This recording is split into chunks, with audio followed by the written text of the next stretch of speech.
Hello friends, good afternoon. आज मैं अपने वीडियो में आपके लिए मिसलेनियस क्वेश्चन लाया हूँ। कैसे कैसे मिसलेनियस क्वेश्चन हमारे एग्जाम में पूछे जाते हैं, है ना। अब इससे पहले आप हमारे वीडियो को लाइक और सब्सक्राइब नहीं किए हो तो जरूर कर ले, ताकि आने वाली हर वीडियो का नोटिफिकेशन आपको क्या हो, मिलती रहे, है ना। चलो, सबसे पहला क्वेश्चन बोल रहा है किसी व्यक्ति के पास कुछ गाय एवं कुछ मुर्गियां हैं, ठीक है ना। कुछ गाय एवं कुछ मुर्गियां हैं, इनके सिरों की संख्या 48 और पैरों की संख्या 140 है, तो मुर्गियों की संख्या बताओ, ठीक है ना। अब यहाँ पे ये आपका सॉल्व किया हुआ है, बता रहा हूँ। जितना सिर का संख्या होगा उतना ही जानवर का संख्या आप मान लो। जब भी ऐसा क्वेश्चन है तो जितना भी सर होगा उतना ही आप जानवर का संख्या मान लो, फिर उसमें एलिगेशन लगा के ऐसा क्वेश्चन को बहुत आसानी से सॉल्व कर देते हैं हम लोग, ठीक है ना। तो कुल जानवरों की सरों की संख्या कितना है, 48 है। अब कुल जानवरों के पैरों की संख्या कितना दे रखा है भाई, 140। अब ये बताओ कि गाय के पैर कितना होता है, 4 होता है। मुर्गी का पैर कितना होता है, 2 होता है। अब कुल जानवरों की संख्या, अगर कुल जानवरों के सिरों की संख्या अगर आप मान लेते हो कुल जानवरों की संख्या, तो ये बताओ कि कुल सिरों की संख्या को कुल जानवरों की संख्या मान लेते हो तो सिरों की संख्या तो 48 दिया हुआ है क्वेश्चन में। तो ये बताओ कि 2 पैर वाले जानवरों की संख्या कितना हो जाएगा, 48 × 2 96 हो जाएगा। और 4 पैर वाले जानवरों की संख्या कितना हो जाएगा, 48 × 4 192 हो जाएगा। एलिगेशन लगा दो, ठीक है ना। तो गाय का कितना हो जाएगा, गाय का संख्या 4 पैर वाले जानवरों का संख्या 192 और 2 पैर वाले जानवरों की संख्या 96। बीच में ये पैर वाला, पैर की तुलना पैर से पूरा कर दो तो ये बीच में 140 रख दो। अब देखो एलिगेशन लगाते हो तो गाय का निकल के आ जाएगा कितना, आपका अनुपात में 44 और मुर्गी का कितना आ जाएगा 52, ठीक है ना। अब इसको अगर आप शॉर्ट कर देते हो, अगर कटता है किसी टेबल से तो आप इसको शॉर्ट कर देते हो, तो आगे आने वाले समय में आपको इसको मल्टीप्लाई करने में बहुत आसानी होगा, ठीक है ना। तो ये 4 के टेबल में 44 11 बार में और 52 4 के टेबल में 13 बार, है ना। चलो, अनुपात योग कर दिया, 11 और 13 24। अब बोल रहा है कि मुर्गियों की संख्या बताओ भाई। मुर्गियों की संख्या कितना हो जाएगा, 13 × 48। 48 क्यों लिए, क्योंकि जानवर का संख्या हम कुल जानवरों की संख्या क्या माने थे, 48 माने थे, ठीक है ना। एलिगेशन लगाने के लिए थे ना, वैसा प्रोसेस किए थे कि 48 × 4 गाय का संख्या निकल गया और 48 × 2 96 मुर्गी का संख्या निकल गया। लेकिन जानवरों का असली मेन जो है जानवर का संख्या हम लोग क्या माने थे, 48 माने थे। तो 48 13 × 48/24 अनुपाती योग, तो कितना आ गया, मुर्गियों की संख्या 26 आ गया। अगर यही बोलता कि बताओ भाई गाय का संख्या क्या है, तो गाय का संख्या हम लोग कैसे निकालते हैं ना, गाय का संख्या हम लोग कैसे निकालते हैं, गाय का संख्या तो गाय का कितना है, गाय का 11 है। 11 × 48/24, गाय का संख्या 22 आ जाएगा, है ना। गाय का संख्या तो पूछा नहीं हमसे, तो सिर्फ मुर्गी का संख्या पूछा था, मुर्गी का बता दिया। गाय का संख्या पूछता तो गाय के भी निकल जाता, है ना। मतलब ऐसे आप बनाओगे तो जिसका भी संख्या पूछेगा आसानी से उसको निकाल सकते हो, है ना। चल,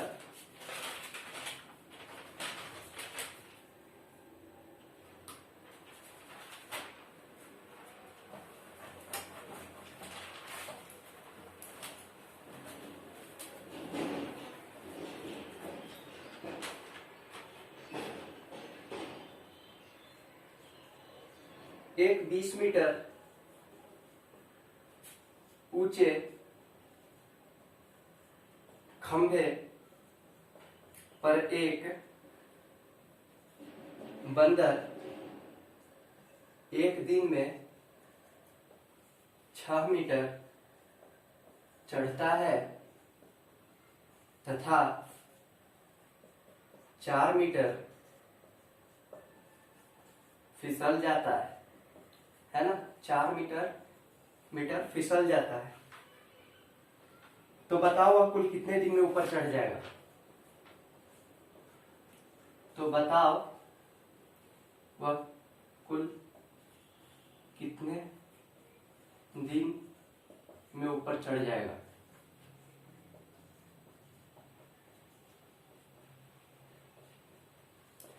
देखो, इसको आप कई तरह से बना सकते हो, ठीक है ना, लेकिन एग्जाम में तो समय बचाना है ना हमको। तो इसके लिए आप एक ट्रिक याद रखो, ठीक है ना, h - c/j + 1, ठीक है ना, where h = height, c = climb, कितना वो चढ़ा, और j = रियल जंप। इसको बना दो। अब ऊंचाई मेरा दे दिया 20 मीटर, खंभा कितना है 20 मीटर ऊंचा, तो 20 मीटर ऊंचा खंभा है तो 20, ठीक है ना। क्लाइंब कितना किया भाई 6 मीटर क्लाइंब किया, ठीक है ना, -6 क्लाइंब, इसको सी से डिनोट करेंगे। मीटर चढ़ता है मतलब क्लाइंब करता है, ठीक है ना, क्लाइंब करता है। और फिर 4 मीटर फिसल जाता है, तो 6 में से 4 चल गया, मतलब 4 मीटर, 6 मीटर तो पूरा ये जंप किया, लेकिन 4 मीटर फिसल गया। 4 मीटर फिसल गया तो 6 - 4 कितना हो गया, रियल जंप वो कितना किया 2 मीटर रियल जंप कर रहा है, क्योंकि वो चढ़ा 6 मीटर लेकिन 4 मीटर क्या किया, बंदर फिसल गया। जब बंदर 4 मीटर फिसला तो उसका रियल जंप कितना हुआ 6 - 4 2 + 1। इसको आप सॉल्व करोगे तो पता चल जाएगा कि वो कुल कितने दिन में ऊपर चढ़ पाएगा। तो 20 - 6 कितना हो गया 14/2 + 1 7 + 1, 8 दिन में वो चढ़ जाएगा, है ना। 8 दिन में वो क्या हो गया, चढ़ जाएगा। ऐसा ही एक और क्वेश्चन है, 40 मीटर ऊंचे खंभे पर तिलचट्टा एक दिन में 10 मीटर चढ़ता है और 4 मीटर फिसल जाता है, तो बताओ वह कुल कितने दिन में ऊपर चढ़ जाएगा। बताओ भाई, एक तिलचट्टा है, वह क्या करता है कि 40 मीटर ऊंचे खंभा है, वो 40 मीटर ऊंचा खंभा पे क्या करता है, एक दिन में 10 मीटर चढ़ता है। तो उसका हाइट जो तिलचट्टा का है 40 मीटर, इसका हाइट दे दिया एज, ठीक है ना। अब वो चढ़ा कितना, क्लाइंब कितना किया भाई, तो क्लाइंब तिलचट्टा करता है 10 मीटर तिलचट्टा क्या किया, क्लाइंब करता है, चढ़ता है, ठीक है ना। लेकिन वो क्या करता है कि 4 मीटर फिसल जाता है, लेकिन फिसलन, ठीक है ना, फिसलन क्या हो गया 4 मीटर फिसल जाता है, 4 मीटर क्या हो जाता है, फिसल जाता है। तो इसका रियल जंप कितना निकल जाएगा, बताओ भाई, आप ही बताओ, रियल जंप कितना निकल जाएगा। रियल जंप, इसका रियल जंप निकल जाएगा आपका 10 - 4 6 मीटर, ये रियल जंप किया। अब इस पे बैठा दो h - c/j + 1, h इसका कितना है 40 - 10 क्लाइंब किया, h - c, रियल जंप कितना कर रहा है भाई 6 कर रहा है 1। इसको सॉल्व करो, आ जाएगा इसका ये दूसरा, इसलिए क्वेश्चन दिया। इस पे और भी ऐसा टाइप का क्वेश्चन सवाल आए तो आप ये ट्रिक से आप इसको बहुत जल्दी से सॉल्व कर सकते हो, है ना। तो कितना आ गया आपका 40 - 10 30, अब 30/6 + 1 6 5 30, मतलब 6 दिन में तिलचट्टा चढ़ जाएगा, 6 दिन में तिलचट्टा क्या होगा, चढ़ जाएगा। ये आपका दूसरा क्वेश्चन था जो मैं लिखवाया नहीं, ठीक है ना। लेकिन जब पहला क्वेश्चन आपको समझ में आ गया तो ऐसा टाइप का और भी क्वेश्चन आएगा तो और भी आप क्या करोगे, बहुत आसानी से बना लोगे, है ना। चलो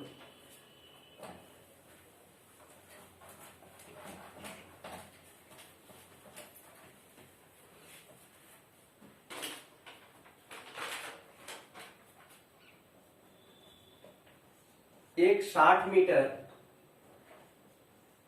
गहरा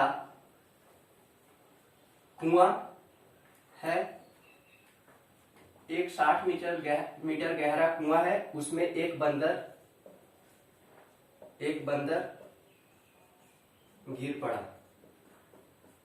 बंदर एक दिन में 10 मीटर चढ़ता है,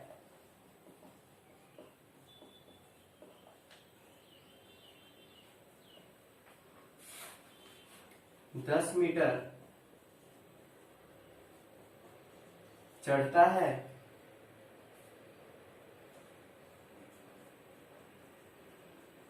अगले दिन 3 मीटर फिसल जाता है, अगले दिन 3 मीटर फिसल जाता है। तो बताओ वह कुल कितने दिन में ऊपर चढ़ जाएगा। तो बताओ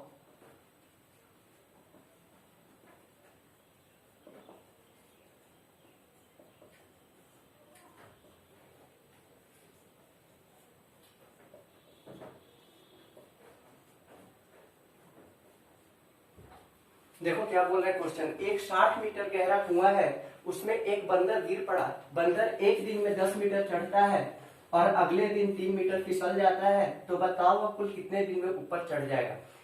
अब बताओ, ये क्वेश्चन जो पीछे वाला बताया था वो क्वेश्चन नहीं है, क्योंकि वो क्वेश्चन में क्या बोल रहा था कि एक ही दिन में जितना बंदर चढ़ता है उसी दिन वो फिसल जाता है। लेकिन इस क्वेश्चन में क्या बोल रहा है कि 60 मीटर जो गहरा कुआं है उसमें बंदर जो गिरा है वो क्या करता है कि जितना दूर वो चढ़ता है वो दूसरा दिन, उसके अगले दिन वो फिसलता है, वही दिन नहीं फिसलता है, उसके अगले दिन फिसलता है, ठीक है ना। ध्यान देने वाली बात यही है आपको कि वो बंदर जो है इसमें अगले दिन फिसल जाता है, ठीक है ना, दूसरे दिन फिसल जाता है, वही दिन नहीं फिसलता है। अब इसमें आप क्या देखोगे कि हाइट इसका क्या दे दिया, कुआं का हाइट क्या दे दिया, ठीक है ना, कुआं का हाइट क्या दे दिया, कुआं का हाइट आपका दे दिया 60 मीटर, ठीक है ना। अब कुआं में वो जो बंदर है कितना ऊपर चढ़ता है भाई, ठीक है ना, चढ़ता है, क्लाइंब कितना किया, क्लाइंब मेरा करता है 10 मीटर, ठीक है ना, 10 मीटर करता है। और जो है फिसलता है कितना, फिसलता है कितना, 3 मीटर फिसल जाता है। तो रियल जंप कितना किया, रियल जंप कितना किया भाई, रियल जंप 7 मीटर करता है, बताओ 7 मीटर किया कि नहीं रियल जंप। अब हाइट तो 60 मीटर है, क्लाइंब 10 मीटर किया, फिसलता है 3 मीटर, तो रियल जंप उसका कितना है, 7 दिन में। इसके पहले वाला क्वेश्चन में आप ध्यान देना ये कि वो एक ही दिन में उतना मतलब कुछ चढ़ता है और वही दिन फिसल जाता है, लेकिन इसमें क्या है, ये पहला दिन कुछ दूरी चढ़ता है और अगले दिन क्या करता है, फिसल जाता है। मतलब इसका जो है ये दूसरा दिन फिसलता है, ठीक है ना, ये वही दिन नहीं फिसलता है। तो इसको बनाने का तरीका है, सबसे पहले स्टेप फर्स्ट आप याद रखो, ठीक है ना, कुल ऊंचाई में, ठीक है ना, कुल ऊंचाई में वास्तविक चढ़ाई से भाग दे देंगे, कुल ऊंचाई में, कुल ऊंचाई में वास्तविक चढ़ाई से भाग दे दो, भाग दे, ठीक है। पहला स्टेप यही बोलता है कि कुल ऊंचाई में वास्तविक चढ़ाई रियल जंप से आप भाग दे दो। तो कुल ऊंचाई इसका कितना था भाई बताओ, 60 था कि नहीं, बताओ 60 था। अब इसका रियल जंप कितना है, 7 है। अब इसको यहाँ पे ऐसे इसको जब सॉल्व करोगे, डिवाइड करोगे, तो 7 8 जा कितना होता है 56, 4 इसका क्या हो गया रिमाइंडर, ठीक। अब दूसरा स्टेप क्या बोलता है, स्टेप 2 समझो कि भागफल का 2 गुना कर दो, क्या करो, भागफल का 2 गुना, ठीक है ना। दूसरा स्टेप आपका यही है, जब पहला स्टेप आप कर लो तो दूसरा स्टेप यही है कि भागफल का 2 गुना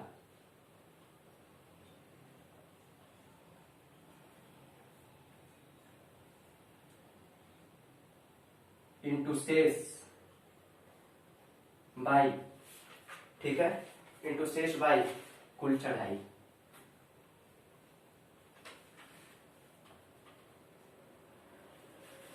कुल चढ़ाई, ठीक है। ऐसा क्वेश्चन को सॉल्व करने के लिए सबसे पहला स्टेप में आपको क्या बताया कि कुल ऊंचाई में वास्तविक चढ़ाई से मतलब टोटल हाइट में आप क्या करो, रियल जंप से डिवाइड कर दो। डिवाइड मैंने किया, ठीक है, तो कितना आया, इतना आ गया।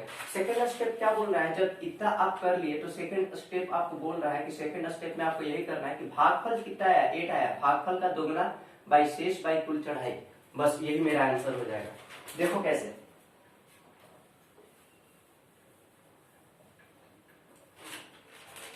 भागफल का दूना बोल रहा है, भागफल कितना है 8 इंटू 2, शेष कितना है, शेष आपका 4 है, और कुल चढ़ाई कितना है, कुल चढ़ाई आपका 10 है, 10 मीटर पूरा चढ़ता है। रियल जंप के बारे में बात नहीं कर रहा है, वो बंदर चढ़ता कितना है, 10 मीटर चढ़ता है, ठीक है। अब यहाँ पे 2 5 टाइम्स से कट गए 2 के टेबल से, अब ये हो गया 8 2 16, ठीक है ना, 16.2/5, मतलब ये 17 दिन में ऊपर चढ़ जाता है, मतलब बंदर 17वां दिन ऊपर चढ़ जाता है। एक 60 मीटर गहरा कुआं है, उसमें एक बंदर गिर पड़ा, बंदर एक दिन में 10 मीटर चढ़ता है और अगले दिन 3 मीटर फिसल जाता है, तो बताओ वह कुल कितने दिन में ऊपर चढ़ जाएगा। तो इसका बस 2 स्टेप, ये वही दिन नहीं फिसल रहा है, ये अगले दिन फिसल रहा है, मैं आपको बार बार बता रहा हूँ, अच्छा से समझना। तो इसमें 2 स्टेप है, कुल ऊंचाई में वास्तविक चढ़ाई से भाग दे दो, और स्टेप सेकंड क्या है कि भागफल का दूना इंटू शेष बाई कुल चढ़ाई, ठीक है ना। जो ये प्रोसेस पहला स्टेप करोगे उसी का दूसरा का स्टेप आप क्या करो, भागफल का दूना शेष बाई कुल चढ़ाई। ठीक है ना। ठीक। अब यहाँ पर भागफल का दूना क्यों कर रहे हैं, भागफल का दूना हम इसलिए कर रहे हैं क्योंकि बंदर जो है वो 7 मीटर का जो चढ़ाई कर रहा है वो दूसरा दिन में कर रहा है, वो पहले वाला दिन में नहीं कर रहा है, इसलिए इसमें भागफल का हम दूना कर रहे हैं। चलो,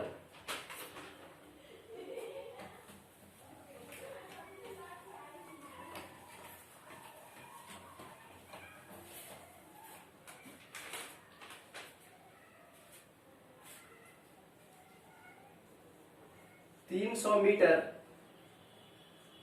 एक पुल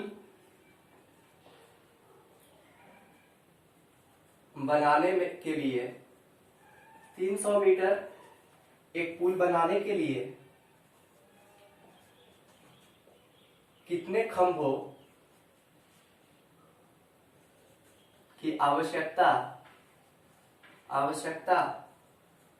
होगी यदि प्रत्येक खंभा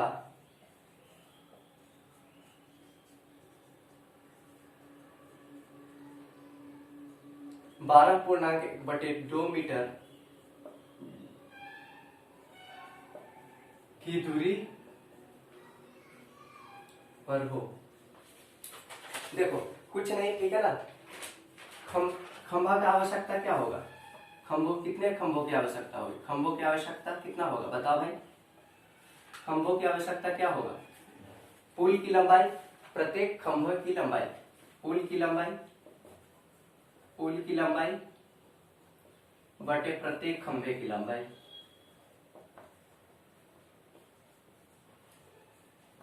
पुल की लंबाई बटे प्रत्येक खंभे की लंबाई। इसको सॉल्व कर लो, बहुत आसान सा ये क्वेश्चन था। ठीक है ना। पुल की लंबाई कितना दे दिया, 300 मीटर दे दिया, और प्रत्येक खंभे की लंबाई कितना दे दिया, 12.1/2। मतलब इसको हम क्या कर सकते हैं कि 300 बाई, ठीक है, 25 इंटू 2, ये कितना बार में कट जाएगा, 12 बार में कट जाएगा, 12 बार में कट जाएगा, मतलब 24। कितना खंभा का आवश्यकता होगा भाई, 24 खंभा का आवश्यकता होगा। आंसर आ गया। ये सब मिसलेनियस क्वेश्चन है। चलो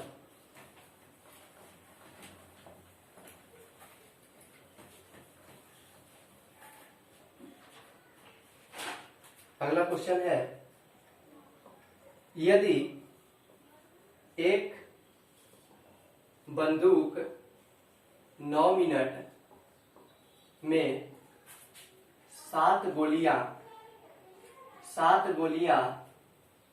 छोड़ती हैं, यदि एक बंदूक 9 मिनट में 7 गोलियां छोड़ती हैं तो वह 1 घंटे में कितनी गोलियां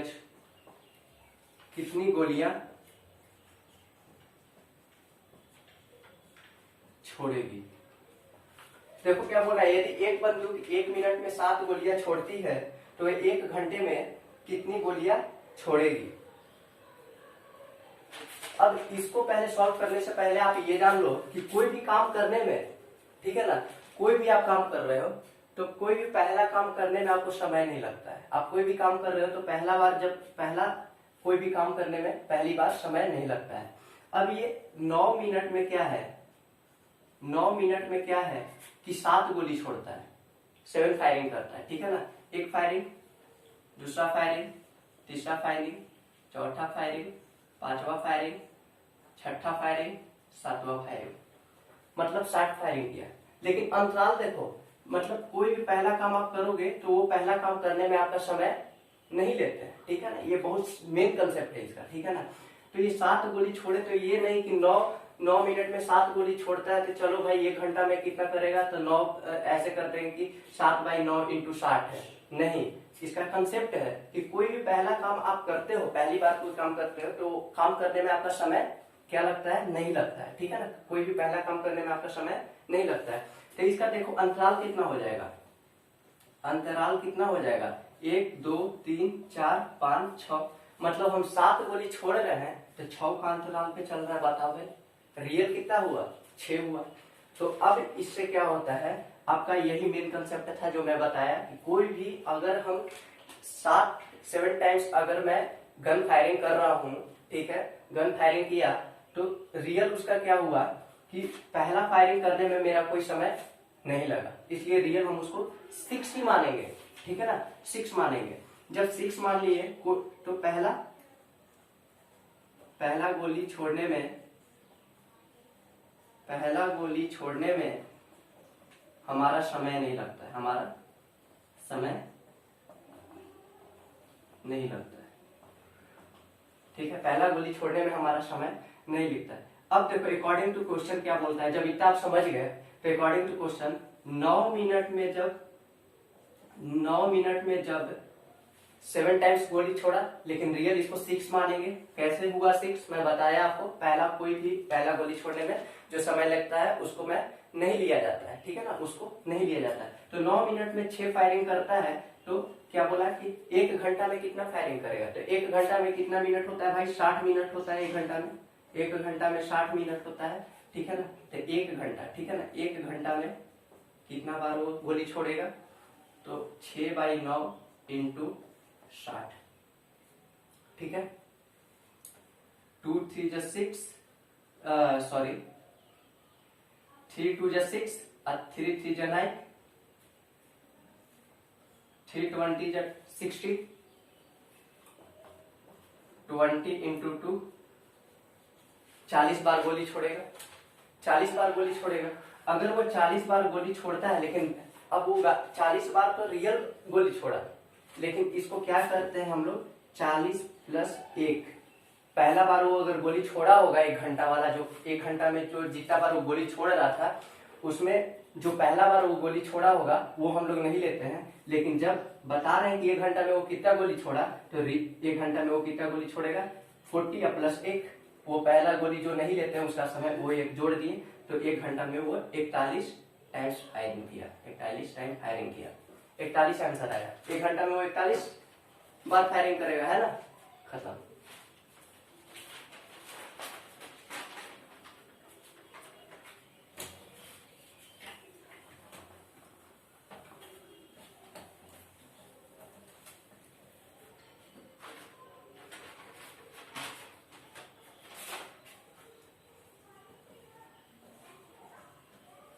एक बंदूक से 11 बार गोली छोड़ने में 60 सेकेंड लगते हैं, तो बताओ 8 बार गोली छोड़ने में कितना समय लगेगा। इसके पहले वाला क्वेश्चन में बताया था, ठीक है। अब देखो 11 बार अगर वो गोली छोड़ता है 60 सेकंड में, तो 11 बार अगर गोली छोड़ता है तो रियल वो गोली कितना छोड़ा, फर्स्ट टाइम अगर वो गोली छोड़ा होगा उसका समय हम लोग नहीं लेते हैं, तो इसका रियल 10 बार गोली छोड़ा, ठीक है ना, 10 के अंतराल पे गोली छोड़ा, ठीक है, फर्स्ट फायरिंग किया तो उसका हम लोग समय नहीं लेते हैं, तो 11 बार अगर ये गोली छोड़ रहा है, फायरिंग कर रहा है, तो कितना अंतराल हो गया, 10 इसका हो गया, 10 का अंतराल पे गोली छोड़ रहा होगा, तब ने 11 बार फायरिंग किया, ठीक है। तो चलो, तो क्या बोल रहा है कि, तो इसको हम लिख सकते हैं कि 10 बार फायरिंग करता है वो 60 सेकंड में, 60 सेकंड में, तो बताओ 8 बार गोली कितना बार में छोड़ेगा, तो 8 टाइम्स अगर वो गोली छोड़ता है, 8 टाइम्स अगर वो गोली छोड़ता है, तो बताओ 7 के अंतराल पे छोड़ेगा, 7 के अंतराल पे छोड़ेगा, बताओ 7 के अंतराल पे छोड़ेगा ना, है ना। तो इसलिए जब 10 बार में 60 सेकेंड, तो 7 बार में कितना हो जाएगा बताओ, 60/10 इंटू 7, 42 सेकेंड, ठीक है।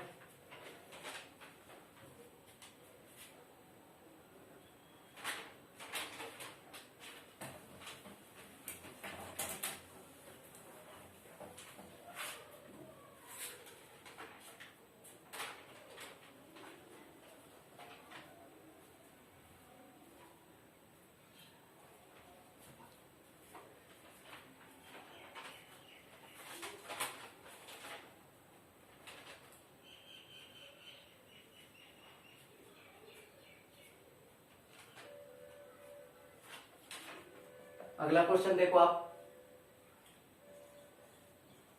किसी परीक्षा में एक उम्मीदवार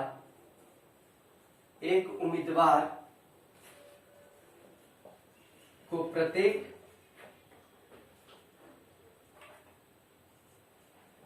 सही उत्तर के लिए 2 अंक प्राप्त होते हैं तथा प्रत्येक गलत उत्तर के लिए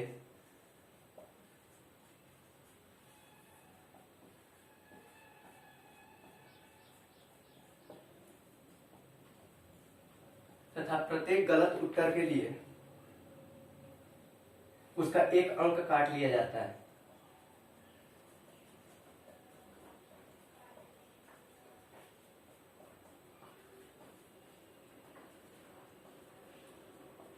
प्रत्येक गलत उत्तर के लिए उसका 1 अंक काट लिया जाता है। उस उम्मीदवार ने 100 प्रश्नों का उत्तर देकर